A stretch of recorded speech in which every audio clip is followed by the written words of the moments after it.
Cordial saludo a todas y todos. Espero que se encuentren muy bien. En este corto video pretendo hablarles un poco del delito de violencia intrafamiliar y el próximo 27 de noviembre será nuestro último taller en el que se profundizará sobre este tema y resolveremos las inquietudes suscitadas. Bueno, lo primero es contextualizar en el plano internacional. Se tiene que, desde el Sistema Interamericano de Derechos Humanos, la violencia intrafamiliar es un asunto público, es de naturaleza oficiosa. Esto quiere decir que interesa y obliga al Estado, una vez se tiene conocimiento de posibles hechos constitutivos de violencia intrafamiliar.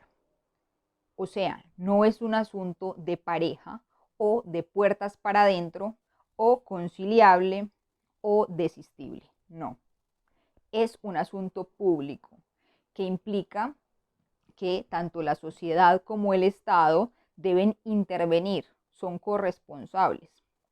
Así sea que la víctima o el victimario quieran que este asunto se trate como algo privado, no es posible. Hoy en día, un juez o una juez debe resolver los casos conforme no solo a las reglas de derecho interno, sino conforme a todas las fuentes de derecho que tiene a su alcance, incluyendo por supuesto la convencionalidad y todos los instrumentos internacionales que van a ingresar a través de nuestra Constitución. Aquí se incluye el sistema universal, es decir, Naciones Unidas, Convención sobre la Eliminación de todas las formas de discriminación contra la mujer, conocida como la CEDAW, y tenemos el sistema regional, sistema interamericano, que nos cobija en vigencia en Colombia desde el 96 con la Convención Interamericana para prevenir, sancionar y erradicar la violencia contra la mujer, conocida como la Convención Belén do Pará. Estos dos instrumentos son integrados a la Constitución y establecen la obligación internacional sobre Colombia tratándose de violencia o violencias contra la mujer.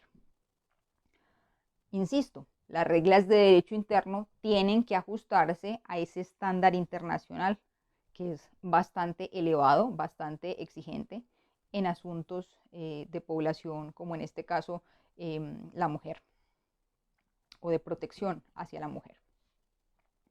Y bueno, si miramos nuestra normativa interna, tenemos que la ley 1959 de 2019 pues modifica y adiciona artículos tanto del Código Penal como del Código de Procedimiento Penal en relación con el delito de violencia intrafamiliar. Esta ley lo que va a hacer es ampliar el tipo penal de violencia intrafamiliar a parejas, exparejas y a relaciones extramatrimoniales de carácter permanente, y va a incluir una causal de agravación para el delito de violencia intrafamiliar cuando el responsable tenga antecedentes penales por haber cometido algunos delitos señalados allí o por el delito de violencia intrafamiliar.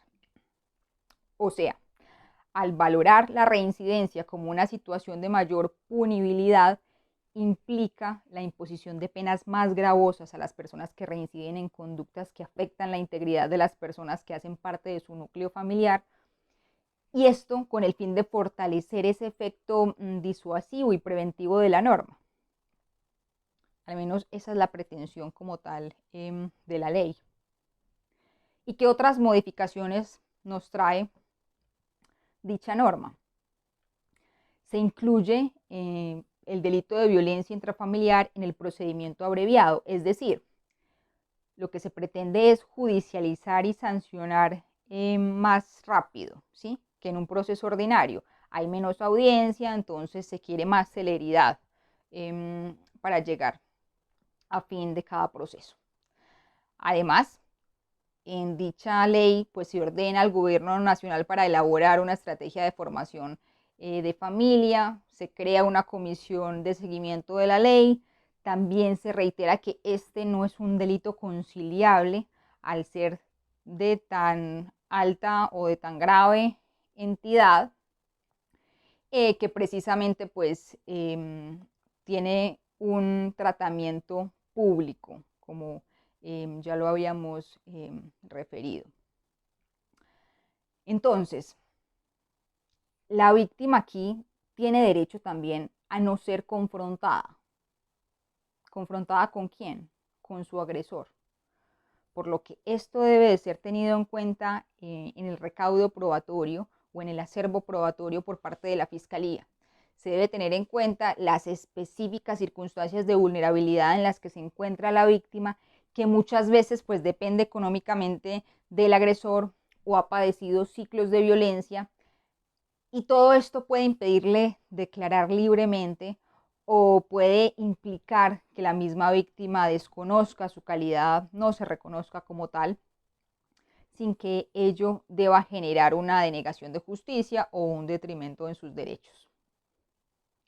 En este delito se tiene también la posibilidad de practicar la prueba anticipada, como por ejemplo el testimonio de esa víctima. O sea, antes del juicio, cuando se cumplen unos determinados requisitos legales, que ya lo ampliaremos para la clase del 27, pero que en todo caso se sustentan en esa vulnerabilidad en la que puede encontrarse y en la necesidad de que no sea revictimizada ni tenga que esperar hasta el juicio para su declaración. En las actuaciones procesales relativas a los delitos contra la libertad de información sexual y la violencia intrafamiliar también, pues el juez podrá, a solicitud de cualquiera de los intervinientes del proceso, disponer la realización de audiencias cerradas al público. Además, cuando cualquiera de los intervinientes en el proceso lo solicite, pues la autoridad competente podrá determinar la reserva de identidad respecto de los datos personales de la víctima o respecto de los descendientes y los de cualquier otra persona que esté bajo su guarda o custodia. Miren que les estoy mencionando todos los mecanismos o todos los instrumentos procesales y probatorios que nos trae esta ley precisamente para que sea posible eso de el real acceso a la administración de justicia, que implica pues una debida diligencia, judicializar y finalmente sancionar como se debe y en términos oportunos, una mayor celeridad también a este tipo de procesos. También debemos tener en cuenta que la violencia a la que se refiere este tipo penal pues puede tratarse ya sea de violencia física o de violencia psicológica, y que un solo hecho de maltrato es suficiente para configurar el delito. No se necesita que estemos hablando de un ciclo, de un patrón, de unos años, de determinado tiempo, de muchas conductas consecutivas de maltrato, no se necesita nada de eso. Con un solo acto de maltrato, pues se podría incurrir en este delito. Además, este delito se configura cuando esta violencia se ejerce contra cualquier miembro del núcleo familiar o el listado como tal que nos proporciona dicho artículo, que sería primero los cónyuges o compañeros permanentes, incluso aunque se hubieran pues separado o divorciado.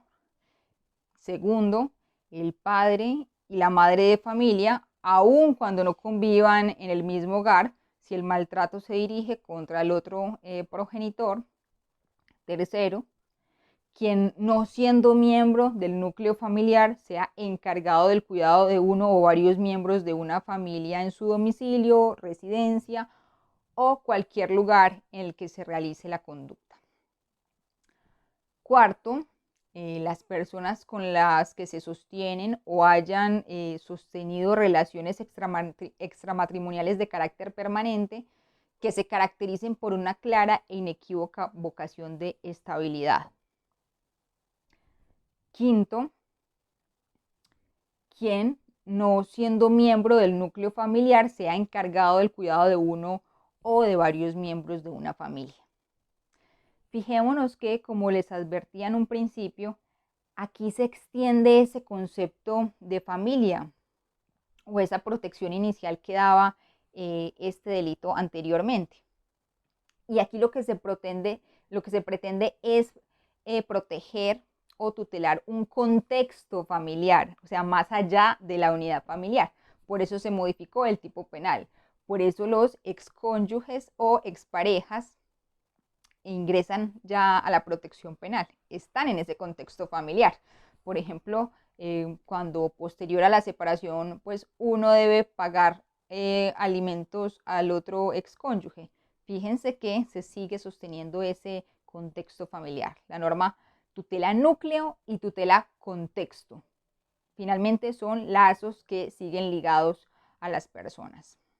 Ya pues habría que determinarlo, por supuesto, en el caso concreto.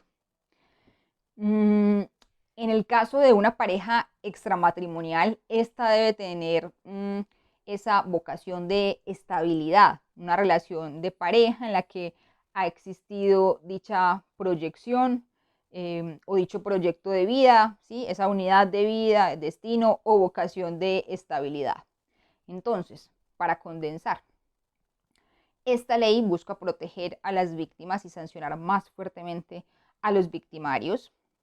Se amplía a exparejas, busca disminuir tiempos de respuesta mediante el procedimiento abreviado, se pueden realizar las audiencias a puerta cerrada y se faculta al juez para someter a reserva los datos personales de víctimas, sus ascendientes y personas que tengan bajo su cuidado, si así pues lo solicita alguno de los intervinientes.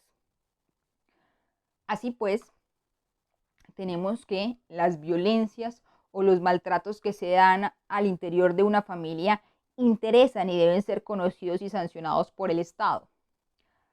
A veces la primera autoridad que conoce de posibles hechos constitutivos de dicha violencia es la comisaría de familia, y allí pues se deben brindar las respectivas medidas de protección, así como dar el traslado de dicha información o dicha denuncia a la fiscalía para que allí se inicie como tal el proceso penal. En todo caso,